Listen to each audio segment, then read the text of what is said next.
Assalamualaikum viewers. Today we are going to start on opinion, namely Time for Stock Taking by Ali Tokir Sheikh.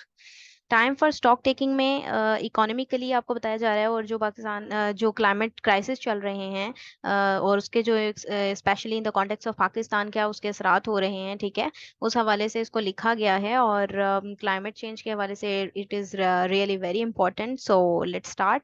और इसमें stock taking की बात हुई है. Stock taking कहते हैं कि ये टाइम जो है वो स्टॉक टेकिंग का है. और अगर स्टॉक टेकिंग ना हुई तो पाकिस्तान जैसे कंट्री के लिए जो क्लाइमेट क्राइसिस है उनसे निपटना बहुत ही ज़्यादा डिफिकल्ट हो सकता है. तो हम इसको स्टार्ट करते हैं. Pakistan per capita carbon emission have been declining mainly due to the country's rapidly increasing population and decreasing economic growth rate. कि पाकिस्तान की कैपिटल पर कैपिटा जो कार्बन इमिशन है वो डिक्लाइन होती होती आ रही है क्योंकि कंट्री की जो रैपिड जो इंक्रीज हो रही है पॉपुलेशन और इकोनॉमिक ग्रोथ रेट जो है वो डिक्रीज होता जा रहा है. The population has exceeded 246 million according to the latest unreleased census. ठीक है, जो अब ये जो अनरिलीज्ड लेटेस्ट सेंसस हुआ है मर्दमशुमारी उसके अकॉर्डिंग बता रहे हैं कि पॉपुलेशन एक्सीड कर गई है 246 मिलियन से as compared to 208 million in 2016. ठीक है, अगर उसको कंपेयर किया जाए ना 2016 के सेंसस से तो उसमें 208 मिलियन थी. लेकिन अब अगर जो सेंसस आपको लेटेस्ट अनरिलीज्ड सेंसस जो इन्होंने दिया है वो 246 मिलियन का बताया जा रहा है कि आबादी इतनी हो चुकी है.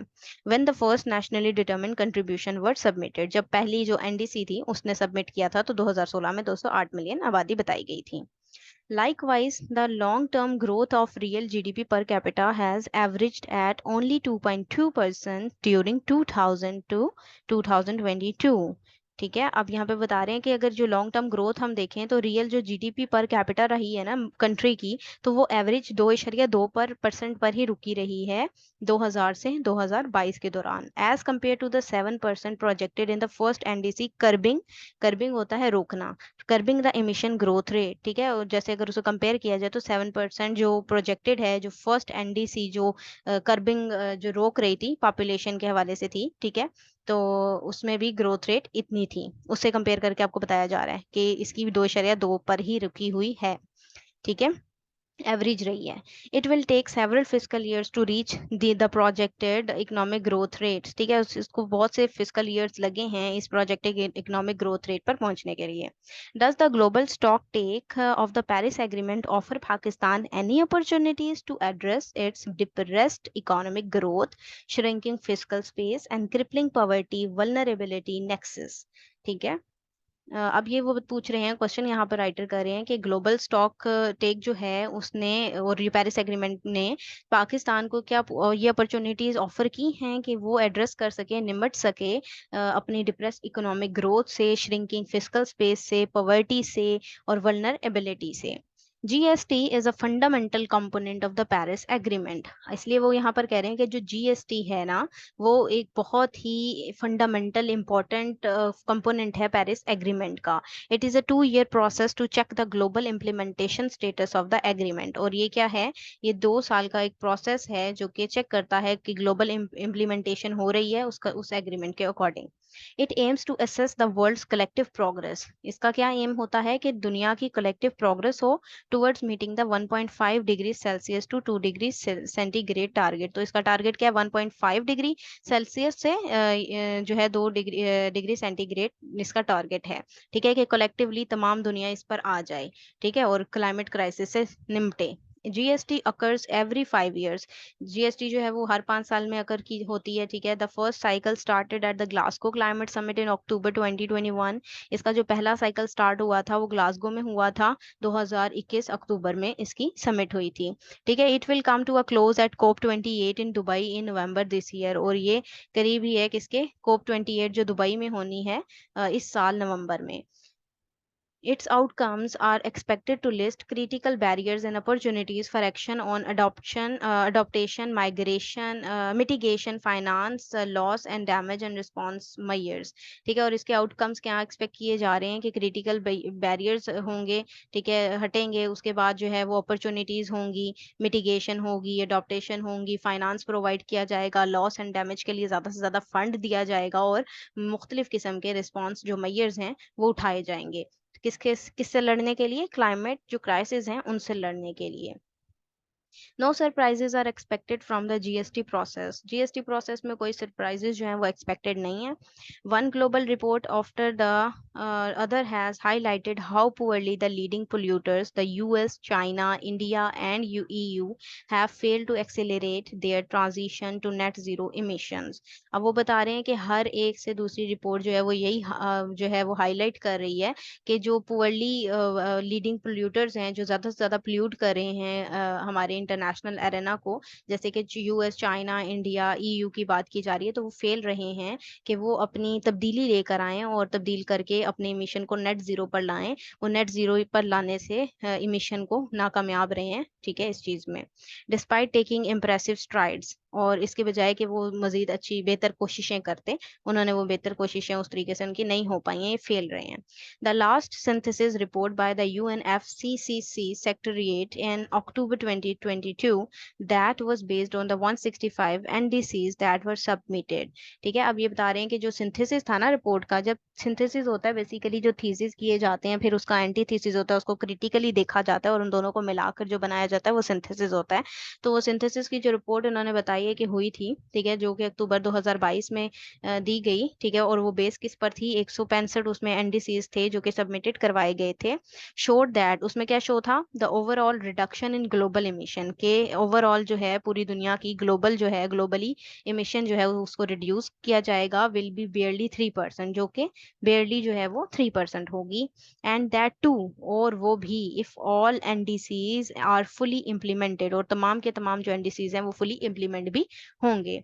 if sorry, it is an alarming situation for a risk prone country like Pakistan. तो ये पाकिस्तान जैसे रिस्क प्रोन कंट्री के लिए बहुत ही अलार्मिंग सिचुएशन है, खतरे की घंटी है। Pakistan where the super flood of last summer cost the country over $30 billion।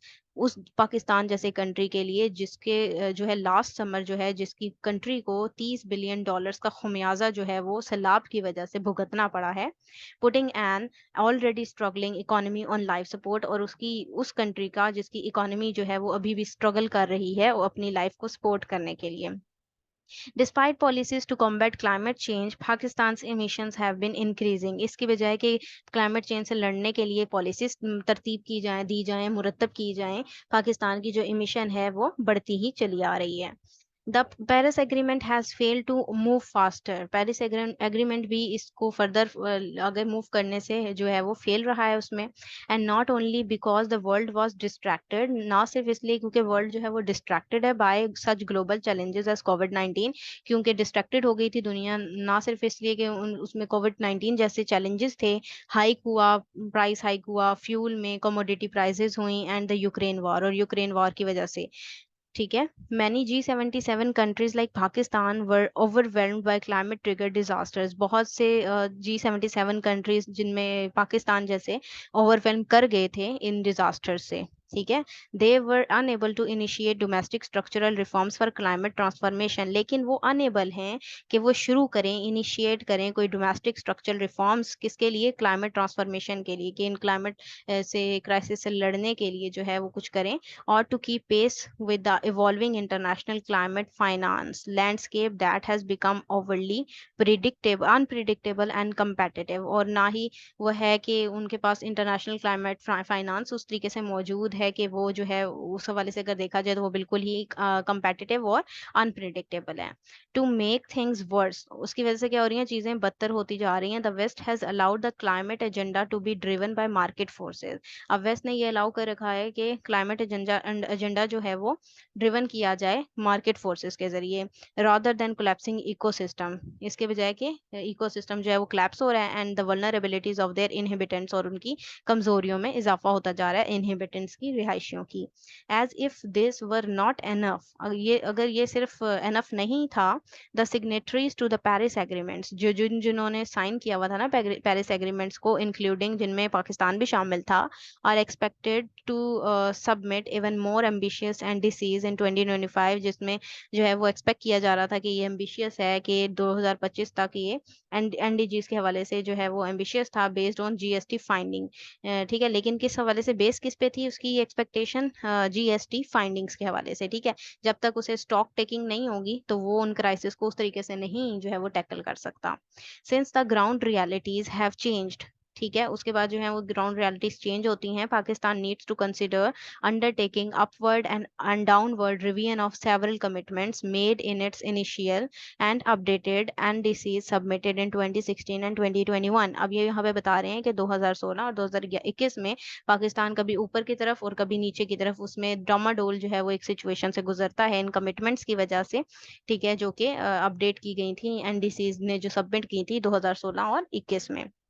Pakistan has set for itself a cumulative target of an overall 50% reduction in projected emissions by 2030। और पाकिस्तान जो है उसका भी टारगेट ये था कि 50% रिड्यूस कर लेगा वो इमिशन को, ठीक है, जो कि 2030 तक, with a 15% reduction from the countries own resources, जिनमें से 15% जो होगा वो कंट्री के अपने रिसोर्सेज में रिडक्शन होगी, ठीक है, and 35% reduction subjected to international grant finance. और 35% जो उसने रिड्यूस करनी थी ना चीज, ठीक है, इमिशंस, तो वो उसकी इंटरनेशनल ग्रांट फाइनेंस पे मुनहसर था कि उसे वो फाइनेंस दी जाएगी तो वो इससे टैकल करेगा, ठीक है। We can add to this a commitment of reducing 148.7 million tons of carbon dioxide equivalent from tree plantation, ठीक है। अगर हम इसमें ऐड कर सकते हैं ये कमिटमेंट जो है जिसको रिड्यूस करने की बात की गई थी 148.7 मिलियन टन तक कार्बन डाइऑक्साइड, जो कि इक्विवेलेंट है थी फ्रॉम ट्री प्लांटेशन के। To meet the targets, Pakistan has committed to shifting to 60% renewable energy and electric vehicles with a 30% market share by 2030। और साथ ही साथ ये टारगेट भी थे कि 2030 तक जो है वो 60% जो है रिन्यूएबल रिसोर्स एनर्जी की तरफ और इलेक्ट्रिक व्हीकल तकरीबन 30% मार्केट शेयर के साथ जो है वो 2030 तक पाकिस्तान का ये टारगेट था कि वो उसको अचीव करेगा। बिसाइड्स बैनिंग कोल इम्पोर्ट्स, इसके बजाय कि वो जो है वो बैन करेगा कोल इम्पोर्ट्स को, and expanding nature based solutions, और एक्सपेंड करेगा नेचर बेस्ड सॉल्यूशंस को। while the policies of REEV coal power plants and forestry have vacillated, ठीक है, वैसिलेटेड होता है बेचैन, ठीक है, लेकिन अब उन्होंने ये बताया कि जबकि ये जो प्लांट्स, पावर प्लांट्स और ये REEV कोल जो इनके प्रोजेक्ट्स डिफरेंट हैं, ठीक है, तो वो क्या है, वो भी उस तरीके से उनमें बेचैनी देखी गई, ठीक है। Pakistan overall emissions have been increasing, Pakistan की ओवरऑल एमिशन बढ़ी ही, ठीक है, बढ़ी, उसमें इजाफा ही हुआ। दिस इंडिकेट्स, ये इस तरफ इशारा कर रहा है कि एनर्जी इन एफिशिएंसी, एनर्जी की इनएफिशिएंसी थी मुल्क में, waste line losses and low per unit productivity, और प्रोडक्टिविटी की भी कमी थी, ठीक है, तो इसलिए वो अनेबल हो गया इन क्राइसिस से लड़ने के लिए। We must recognise that no substantial emissions reduction were specifically targeted from manufacturing, ठीक है। वो कह रहे हैं कि कोई भी अहम जो इमिशन रिडक्शन था का सिलसिला है, ठीक है, उसको जो टारगेट करता है मैन्युफैक्चरिंग, ठीक है, पहले आपकी मैन्युफैक्चरिंग हो, एनर्जी हो एंड कंस्ट्रक्शन इंडस्ट्रीज हो, नॉट फ्रॉम ट्रांसपोर्टेशन और the industrial processes and product use, ठीक है। तो इन चीज़ों की ज़रूरत होती है उन चीज़ों को टैकल करने के लिए। दे टुगेदर, ये तमाम के तमाम इकट्ठी ही रहकर contribute almost half of Pakistan emission and serve as a barrier to foreign direct investment. अगर इन तमाम चीज़ों की तरफ देखें तो ये ही इकट्ठी होकर जो पाकिस्तान की इमिशन है उसका, और जो है वो बैरियर के तौर पर फॉरेन डायरेक्ट इन्वेस्टमेंट में बैरियर के तौर पर काम कर रही हैं। Pakistan emission from agriculture, forestry and land use are extremely high। अब पाकिस्तान की emission देखी जाए तो एग्रीकल्चर, फॉरेस्ट्री और लैंड यूज में एक्सट्रीमली जो है वो बहुत ही शिद्दत की तरह शिद्दत से जो है वो हाई हो गई है, more than 50% of the total emissions, जो कि उसकी टोटल emissions है ना 50%, उससे भी ज्यादा। There are scant lender investments और project in the public sector development programme, ठीक है, इसमें अब जो है वो मुख्तलिफ प्रोजेक्ट्स आपको बता रहे हैं कि पब्लिक सेक्टर में भी डेवलपमेंट प्रोग्राम्स यहाँ पर चल रहे हैं। It is in Pakistan interest to ensure that GST processes help it create an enabling environment for the transfer of international finance and technology. तो वो कह रहे हैं कि ये पाकिस्तान का इंटरेस्ट यही है कि इसको इंश्योर करवाया जाए कि उसको जो उसका ग्लोबल स्टॉक टेकिंग है उस प्रोसेस में उसको हेल्प की जाए, तब ही जो है वो क्रिएट कर सकेगा एक प्रॉपर एनवायरनमेंट, ठीक है, अगर उसको इस तरीके से जो है वो हेल्प आउट की जाएगी तब। The donors conference hosted in Geneva after the floods. ठीक है, अब यहाँ पे वो बता रहे हैं कि जो डोनर की कॉन्फ्रेंस हुई थी जेनेवा में सैलाब के बाद, मुल्क में जो सैलाब आए थे उसके बाद डोनर्स ने जो कॉन्फ्रेंस की थी वाज एसेंशियली अ मीटिंग, वो एसेंशियली एक बहुत ही जरूरी तौर पर एक मीटिंग थी विद दोज डोनर्स, उन डोनर्स के साथ और लेंडर्स के साथ who were keen to repurpose and repackage their commitments, जो कि दोबारा से अपने ही कमिटमेंट्स को रीपैकेज और रीपर्पज करना चाहते थे। GST on the other hand, और जीएसटी अगर ग्लोबल स्टॉक टेकिंग की बात करें तो दूसरी साइड पर इज एन अपॉर्चुनिटी, वो भी एक अपॉर्चुनिटी है फॉर पाकिस्तान के लिए to develop a case for new and additional finance for taking climate action. ये वो एक अपॉर्चुनिटी है पाकिस्तान के लिए, पाकिस्तान जो है एक नए और एडिशनल फाइनेंस ले सकता है क्लाइमेट एक्शन से निपटने के लिए। The global discourse on phasing out fossil fuels has begun to change in recent months. ठीक है, जो ग्लोबल डिस्कोर्स है उनमें जो अगर हम फेज आउट करें फॉसिल फ्यूल्स को तो वो रिसेंट मंथ में भी हमें देखने को मिला है। ठीक है जी। उसके बाद हम देखते हैं the UAE, the incoming chair of COP, sorry, it is moving from phasing out fossil fuels, phasing out emissions from fossil fuels. The UAE, the incoming chair of COP28, has already endorsed the idea, opening new vistas for carbon trading. ठीक है, अब UA की जो COP28 होनी है ना, जिसमें उसने उसको होस्ट करना है, ठीक है, वो भी उसने भी एक आइडिया ऑलरेडी एंडोर्स कर रखा है। ठीक है, एंडोर्स्ड होता है ना, यानी कि उसकी दोस्त के तौर पर, ठीक है, उसका साथ साथ दिया है इस आइडिया का, opening new vistas for carbon trading. उन्होंने भी नए रास्ते खोलने हैं कार्बन ट्रेडिंग के। This will build upon functioning model such as EU's emission trading system. ठीक है, उसके मॉडल्स क्या क्या हैं? ईयू की इमिशन ट्रेडिंग सिस्टम है, चाइना इमिशंस है ट्रेडिंग स्कीम है, and California cap and trade है, अमंग अदर्स। उन तमाम के साथ साथ ये भी बहुत सी चीजें मौजूद हैं। After the small scale piloting of the carbon trading project in Singh's mangroves, अगर हम सिंह मैंग्रोव जंगलात की बात करें, उस प्रोजेक्ट के हवाले से बात करें, Pakistan now has several options to develop bankable project. तो पाकिस्तान के पास बहुत से ऑप्शंस हैं डेवलप करने के लिए प्रोजेक्ट्स को that can help offset emission, जिससे हम एमिशन को कम कर सकते हैं, and project our diminishing forest, और sorry and protect our diminishing forest, और हम अपने डिमिनिशिंग जो तबाह होते हुए फॉरेस्ट है उनको प्रोटेक्ट भी कर सकते हैं। Concurrently, Pakistan has drafted its first national adaptation plan. तो पाकिस्तान जो है वो अपना पहला जो है नेशनल अडॉप्टेशन प्लान जो है उसको ड्राफ्ट कर चुका है। while it awaits formal approval, उसको अब वो किस चीज़ की राह देख रहा है? वो फॉर्मल अप्रूवल की राह देख रहा है। And NDC implementation plan has been drafted prioritising 56 section. ठीक है, और उसकी इम्प्लीमेंटेशन प्लान क्या है? उसने किस चीज़ को ड्राफ्ट किया है? उसके 56 जो एक्शंस हैं उसको प्रियोरिटाइज किया है। पाकिस्तान इज नाउ और ready to develop an investment framework. और पाकिस्तान रेडी है एक इन्वेस्टमेंट फ्रेमवर्क को डेवलप करने के लिए। Structure on province wise sectoral needs, जिसमें प्रोविंस वाइज सेक्टरल नीड्स भी होंगी, and priorities giving some initial costing estimates, और प्रियोरिटीज जो हैं वो दी गई हैं, इनिशियल कॉस्टिंग उसका एस्टिमेट लगाया गया है। Ideally timed and aligned with GST processes. ठीक है, अब ये क्या है? उसके साथ जीएसटी प्रोसेसेस भी साथ में होंगे, तभी इन चीज़ों को आगे लेकर चला जा सकता है। This will require synthesizing a battery of documents, including the national and provincial climate, water, and agricultural policies, NAP, NDC, NIP, and any other sectoral priorities. ठीक है, अब इनमें वो बता रहे हैं कि सिंथेसिस किया गया और इन तमाम चीज़ों को इकट्ठे करके एक प्रोजेक्ट तैयार करने की, इनको priority देने की ज़रूरत है। Sherry Rahman, the Minister for Climate Change, has been named as one of the 100 most influential climate leaders for her leadership role in Sharm el Sheikh and her advocacy on loss and damage that is now on the GST agenda। अब शेरी रहमान की बात हो रही है जो कि minister हैं climate change Pakistan में, जिनका शुमार जो है 100 मोस्ट इन्फ्लुएंशियल क्लाइमेट लीडर्स में किया जाता है, जो इस वजह से क्योंकि उन्होंने शर्म el शेख में जो उन्होंने अपना एक अच्छा किरदार अदा किया था और एडवोकेसी की थी उन्होंने लॉस एंड डैमेज के हवाले से, तो अब जो है वो जीएसटी एजेंडा पे भी काम कर रहे हैं। शी कैन आर्टिकुलेट, वो बयानियां देती हैं कि बयान करती हैं पाकिस्तान नैरेटिव एंड ऑगमेंट, ठीक है, augment the countries engagement in GST processes. ठीक है, अब वो जो है वो पाकिस्तान के नैरेटिव को बयान कर रही हैं और उसकी एंगेजमेंट जो है जीएसटी प्रोसेस में उसको भी बयान करती हैं। Which are after all intrinsically, जो अंदरूनी तौर पर जो है वो link to domestic stock taking, किससे लिंक रख रहा है, हमारे डोमेस्टिक स्टॉक टेकिंग से। ठीक है जी, ये था इसका एनालिसिस। अगर ये आपको पसंद आया तो काइंडली इसको लाइक कीजिएगा, शेयर कीजिएगा। Thank you very much. Allah Hafiz.